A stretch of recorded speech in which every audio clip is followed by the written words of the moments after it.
안녕하세요. 오늘은 정말 이거 판을 뒤흔들 만한 소식인데요. 미국 증권거래위원회 그 SEC의 공식 승인 도장 없이 XRP랑 도지코인 ETF가 시장에 나올 수도 있다. 이런 이야기가 지금 돌고 있습니다. 네, 안녕하세요. 승인 없이 ETF 출시라니 이게 대체 어떻게 가능한 일인지 저도 처음 듣고 좀 놀랐습니다. 그렇죠. 네, 자산운용사 비트와이즈하고 그레이스케일 이 두 회사가 최근에 XRP랑 도지코인 기반 ETF 상품의 수수료를 딱 공개하면서 그야말로 파문이 일고 했거든요. 맞아요. 마치 SEC 최종 결정, 이거 기다리지 않고 우리는 그냥 간다 이렇게 선언하는 것처럼 보여요. 네, 이건 그냥 단순히 새 상품 하나 더 나온다. 이런 차원이 아닌 것 같습니다. 그 이상이죠. 맞습니다. 이게 지난번 솔라나 SOL ETF 출시 때 봤던 거랑 되게 비슷한 그 소위 말하는 비전통적 경로, 이걸 다시 한번 시도하는 걸로 보이거든요. 아, 솔라나 때도 그랬었죠? 네. 핵심은 지금 미국 연방정부 셧다운 때문에 SEC 기능이 상당히 제한적이잖아요. 바로 그 상황을 교묘하게 활용하려는 전략 아니냐. 이런 분석이 지금 맞습니다. 그냥 시기가 우연히 맞았다 이렇게 보기는 좀 어려울 것 같아요. 그렇다면 이건 SEC라는 이 거대 규제기관에 대한 거의 정면 도전 아니면 진짜 대담한 반란이다 이렇게 볼 수도 있겠네요. 그렇죠. 해석하기에 따라서는 충분히 그렇게 볼 여지가 있습니다. 오늘 저희가 바로 이 흥미로운 상황, 그 속내를 한번 깊이 파헤쳐 보려고 합니다. 비트와이즈랑 그레이스케일은 도대체 왜 이런 위험까지 감수하는 건지, 또 이게 암호화폐 시장 전체 그리고 앞으로 규제 환경에는 어떤 영향을 미칠지 한번 같이 집중적으로 분석해 보시죠. 네, 좋습니다. 자, 그럼 구체적인 내용부터 한번 살펴볼까요? 우선 시장을 깜짝 놀라게 한 그 수수료 공개 내용부터 좀 짚어주시죠. 네, 먼저 비트와이즈는 XRP ETF 운용 수수료를 연 0.34% 이렇게 책정을 했고요.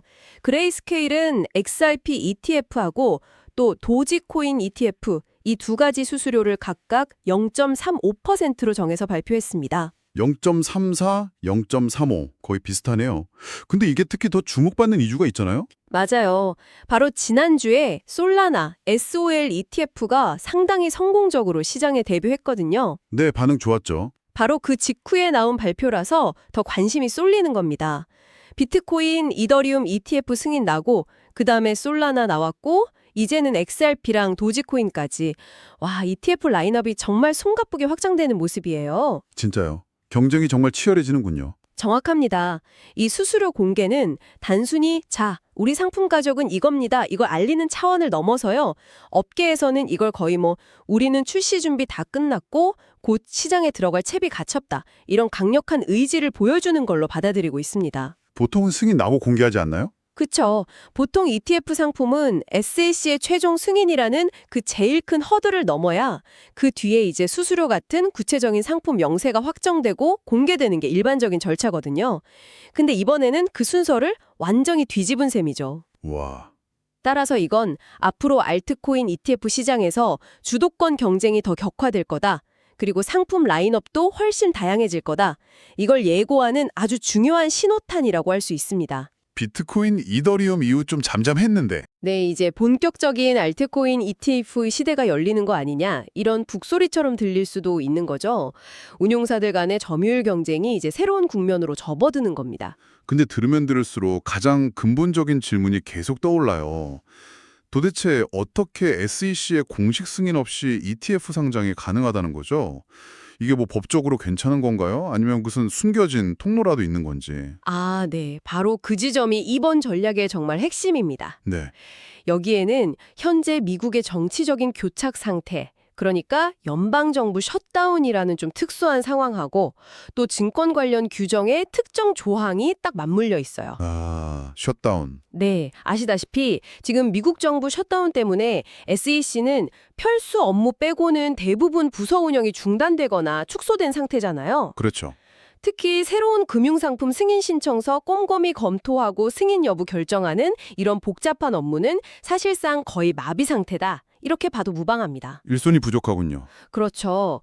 이런 절묘한 타이밍을 노리고 비트와이즈랑 그레이스케일이 ETF 상장을 위해 내는 핵심 서류 S1 등록 서류 있잖아요. 네. 거기서 보통 포함시키는 효력 발생 지연 조항, 딜레잉 어멘드먼트라는 문구를 일부러 삭제한 걸로 파악되고 있습니다. 효력 발생 지연 조항, 그게 뭔가요? 그게 원래는 SAC가 제출된 서류를 충분히 검토하고 피드백 줄 시간을 확보하려고 운용사들이 자발적으로 넣는 일종의 대기 시간 설정 장치 같은 거예요. 아, 근데 그걸 뺐다. 네. 그럼 어떻게 되는 건데요? SEC 검토 없이 그냥 바로 효력이 생기는 건가요? 바로 그 점을 이용하는 겁니다. 관련 규정, 정확히는 1933년에 만들어진 증권법 Securities Act of 1933 특정 조항을 보면요. 이 지연 조항 없이 S1 서류가 제출되면요. SAC가 그 서류에 명백한 결격 사유가 있어서 효력 정지 명령, 스탑 오더를 내리거나 이거 안 돼라고 거부 의사를 명확히 밝히지 않는 한 네. 서류가 공식 접수된 날로부터 정확히 20일이 지나면 자동으로 효력이 발생해서 해당 증권, 여기선 ETF겠죠? 그 상장이 가능해집니다. 와, 20일만 지나면 자동으로요? 네, 그러니까 SEC의 적극적인 승인 행위가 없어도 규제기관의 행정력이 셧다운 때문에 현저히 약화된 그 틈을 타서요. 법에서 정한 20일이라는 시간만 그냥 흘러가면 자동으로 상장이 이루어지는 구조, 이걸 활용하는 거죠. 야, 이게 바로 비전 통적 루트의 실체입니다. SEC가 물리적으로나 행정적으로 제동 걸기 아주 어려운 시기를 정확히 계산하고 파고든 상당히 치밀하고 대담한 전략이라고 볼 수 있습니다. 와, 정말 듣고 보니까 거의 뭐 아슬아슬한 줄타기 같은데요. 이게 규제의 허점이라고 해야 하나요? 아니면 법규를 거꾸로 이용한 스마트한 전략이라고 해야 하나? 그렇죠. 양면성이 있는 거죠. 근데 그레이스케일은 이미 이런 방식으로 성공한 경험이 있다면서요? 이게 처음이 아니라는 거잖아요. 그렇습니다. 바로 지난주에 시장을 깜짝 놀라게 했던 솔라나 ETF 상장시킬 때요. 그레이스케일이 정확히 이와 똑같은 비전통적 루트를 성공적으로 사용했어요. 아, 솔라나 때도? 네. 그때도 미국 정부 셧다운 상황이었고 그레이스케일은 지연 조항 없는 S1 서류 내서 20일 만기 채우고 솔라나 ETF를 주요 거래소에 상장시키는 데 성공했죠. 그리고 이번 XRP ETF 역시 그때랑 완전히 동일한 방식으로 추진 중이라는 게 여러 경로로 확인되고 있습니다. 그러면 솔라나 ETF 성공이 이번 XRP? 도지코인 추진에 좀 자신감을 준 거겠네요. 그렇죠. 가능성이 매우 높습니다. 한번 해보니까 되네. 다른 주요 알트코인에도 충분히 적용 가능하겠다. 이런 판단을 내렸을 가능성이 크죠. 일종의 선례를 만든 셈입니다. 그럼 비트와이즈는요? 그레이스케일처럼 명확하게 우리도 같은 방식 쓴다. 이렇게 공식적으로 밝힌 게 있나요? 아니면 그냥 추측인가요? 비트와이즈 쪽은 현재까지는 이 사안에 대해서 공식적인 입장을 내놓지는 않고 있어요. 침묵을 지키고 있죠. 하지만 업계 전문가들은 그레이스케일하고 거의 동시에 그리고 솔라나 ETF 출시 직후라는 이 절묘한 시점에 XRP ETF 수수료를 공개한 그 행동 자체가요. 사실상 그레이스케일과 동일한 전략을 따르고 있다는 걸 강력하게 시사한다고 분석하고 있습니다. 하긴 굳이 SEC 승인 전에 수수료를 공개할 이유가? 없죠. 네. 따라서 비트와이즈 역시 이 비전통적 루트를 활용해서 XRP ETF 출시를 강행할 가능성이 매우 높다. 이렇게 보는 게 합리적입니다. 그렇군요. 종합적으로 보면 이 두 운용사의 전략은 꽤 명확해 보여요. SEC 공식 승인 기다리기보다는 규제 공백기 틈타서 일단 시장에 상품 내놓고 선점 효과 누리자. 그리고 혹시 나중에 생길 수 있는 법적 문제나 규제 당국 대응은 뭐 나중에 해결하거나 아니면 이미 상장돼서 거래되고 있다는 기정사실로 압박하자. 이런 계산이 깔려 있는 걸로 해석될 수 있습니다. 와, 이건 진짜 단순히 상품 출시 경쟁, 이걸 넘어서 SEC의 기존 규제 권한이나 방식에 대한 정면 도전으로 비춰질 수도 있겠는데요. 맞습니다. 충분히 그렇게 해석될 여지가 있죠. 이런 전례 없는 움직임에 대해서 업계 전문가들이나 시장 참여자들 반응은 좀 어떤가요? SEC를 거의 뭐 건너뛰는 듯한 방식인데 시장에서는 이걸 뭐 혁신적인 돌파구로 보는 분위기예요? 아니면 좀 위험하다 이런 우려의 목소리도 나오나요? 업계 반응은 그야말로 뜨겁습니다. 특히 ETF 분야에서 오래 활동한 전문가들의 분석이 주목받고 있는데요. 예를 들어서 ETF 전문 분석 회사인 노바디우스 대표 네이트 제라시라는 인물이 있거든요. 아, 네, 들어봤어요. 이 사람이 이번 움직임에 대해서 상당히 파격적인 평가를 내놨어요. 자기 소셜미디어를 통해서 XRP ETF의 이런 방식의 출시는 어쩌면 수년간 지속된 반암호화폐적 규제 시대의 종말을 고하는 신호탄이 될 수도 있다. 이렇게 언급을 했습니다. 규제 시대의 종말, 와, 굉장히 강한 표현인데요? 그렇죠. 그 외 분석을 좀 더 풀어보면 이런 겁니다. SEC, 특히 지금 게리 갠슬러 위원장이 이끄는 SEC는 오랫동안 암호화폐 산업 전반, 특히 리플, XRP에 대해서 굉장히 강경하고 때로는 좀 적대적인 입장을 취해왔잖아요. 네, 소송도 길었고요. 그런데 만약 SEC가 이런 우회 상장 시도를 효과적으로 막지 못한다면 이건 SEC의 규제 권한이나 시장 통제력이 생각보다 강력하지 않다는 걸 보여주는 사례가 될 수 있다는 거죠. 아, 즉, 시장의 혁신적인 움직임과 요구가 결국 규제 당국의 의지나 방향과 상관없이 제도 변화를 이끌어낼 수도 있다. 이런 가능성을 시사하는 겁니다. 어떻게 보면 시장의 힘이 주제를 앞서는 모양새가 연출될 수도 있다는 분석이죠. 듣고 보니 정말 의미심장한 평가네요. 시장의 기대감도 실제로 상당히 높은 것 같아요. 아까 말씀하신 것처럼 지난 솔라나 ETF 출시 첫날에만 5,600만 달러, 와, 우리 돈으로 거의 770억 원 넘는 돈이 몰리면서 성공적인 데뷔를 치렀잖아요. 네, 그렇죠. 솔라나 성공 사례를 직접 봤으니까 XRP랑 도지코인 ETF에 대해 시장 기대감도 자연스럽게 커지고 있는 것 같아요. 특히 XRP는 오랫동안 정말 힘들었잖아요. 네, 맞아요. 특히 XRP 경우는 더욱 좀 드라마틱한 측면이 있습니다. 잘 아시다시피 리플사가 지난 5년 넘게 SEC하고 미등록 증권 판매 혐의로 정말 지리멸렬한 법적 다툼을 벌여왔죠. 네, 정말 길었죠. 이 소송 여파로 코인베이스 같은 미국 주요 거래소에서 한때 상장 폐지되는 등 엄청난 시련을 겪었거든요. 맞아요. 그런데 만약 이번에 이 비전통적 방식으로 ETF 출시가 현실화된다면 이건 XRP의 그동안 씌워졌던 규제의 족쇄를 풀고 미국 주류 금융시장에 화려하게 복귀하는 아주 상징적이고 중요한 전환점이 될 수 있습니다. SEC 소송 리스크라는 꼬리표를 떼는 거군요. 그렇죠. 기관 투자자들의 자금을 유치할 수 있는 길이 열리는 셈이니까요. 도지코인은요? 밈코인인데 이것도 의미가 클까요? 도지코인도 마찬가지입니다. 시작은 인터넷 밈에서 비롯된 좀 장난스러운 코인이었지만 이제는 상당한 시가총액과 커뮤니티를 가진 주요 암호화폐로 성장했잖아요. 네, 무시 못하죠. 만약 도지코인 ETF까지 상상된다면 이건 밈코인이라는 다소 가벼운 이미지를 넘어서 어엿한 제도권 투자 자산으로 인정받는 첫 사례가 될 수 있다는 점에서 의미가 있습니다.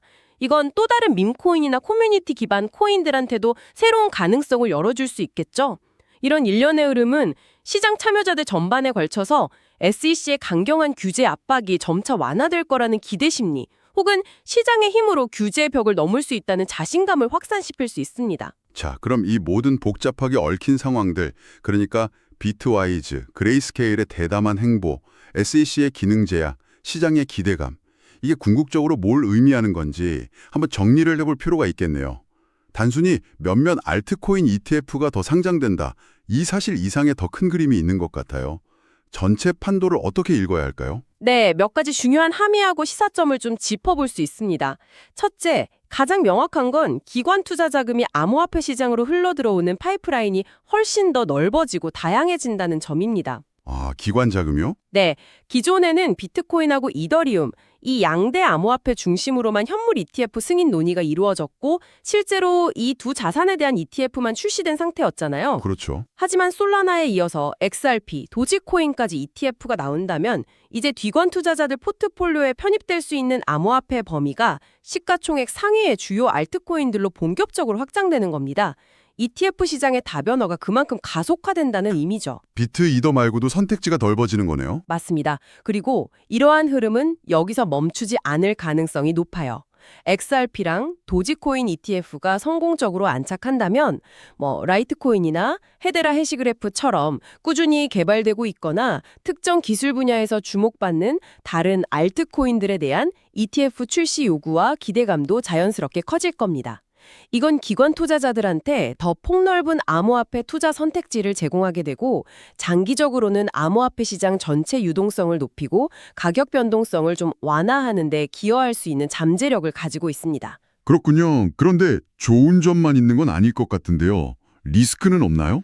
물론이죠. 둘째로 여기서 반드시 짚고 넘어가야 할 점은 바로 리스크, 즉 위험 요인입니다. 네. 이 비전통적 루트는 명백히 SEC의 정상적인 심사 및 승인 절차를 건너뛰는 방식이잖아요.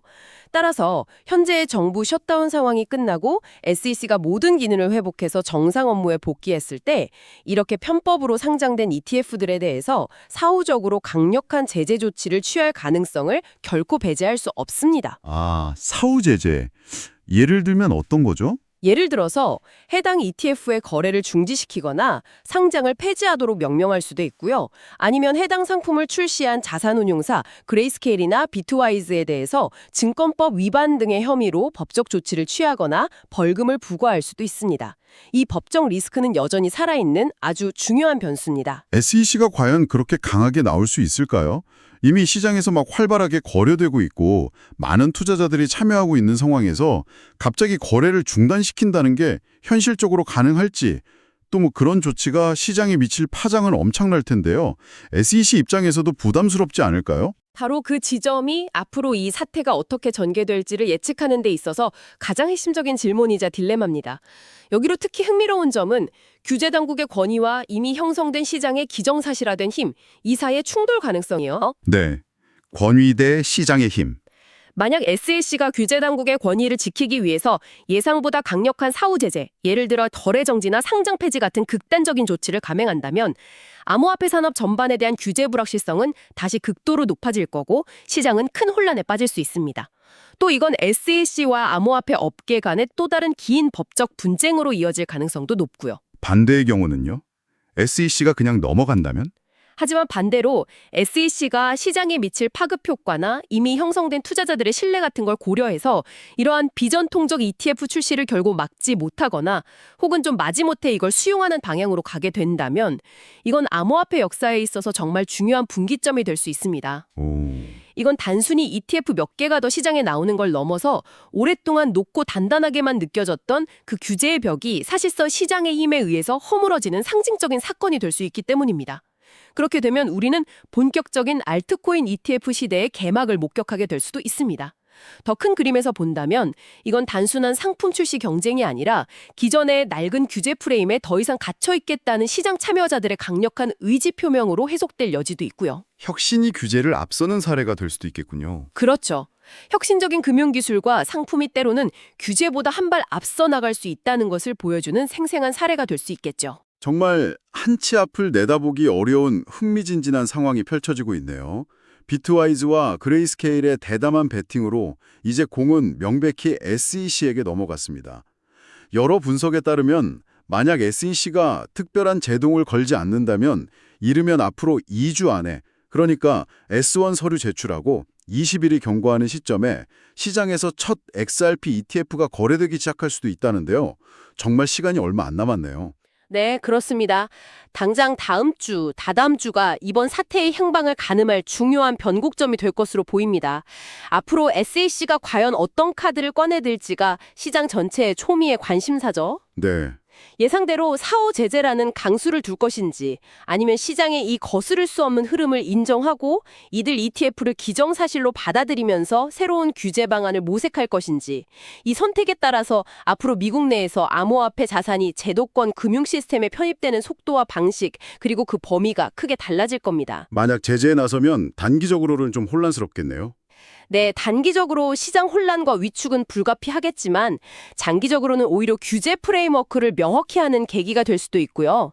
반대로 SEC가 이걸 사실상 용인하는 모습을 보인다면 이건 다른 자산운용사들에게도 이제 알트코인 ETF 출시 문 열렸다. 이런 강력한 신호로 작용해서 훨씬 더 다양한 종류의 암호화폐 기반 ETF 출시 시도가 본물처럼 이어질 가능성이 높습니다. 와, 그야말로 판도라의 상자가 열리는 셈이네요. 그렇죠. 네, 오늘 저희가 깊이 파고들어 본 것처럼 어쩌면 이제는 시장 참여자들이 규제 당국의 결정을 수동적으로 기다리는 시대가 저물고 시장에 먼저 과감하게 움직이고 규지가 그 뒤를 따라가거나 혹은 적응해야 하는 그런 새로운 국면이 펼쳐지고 있는지도 모르겠습니다.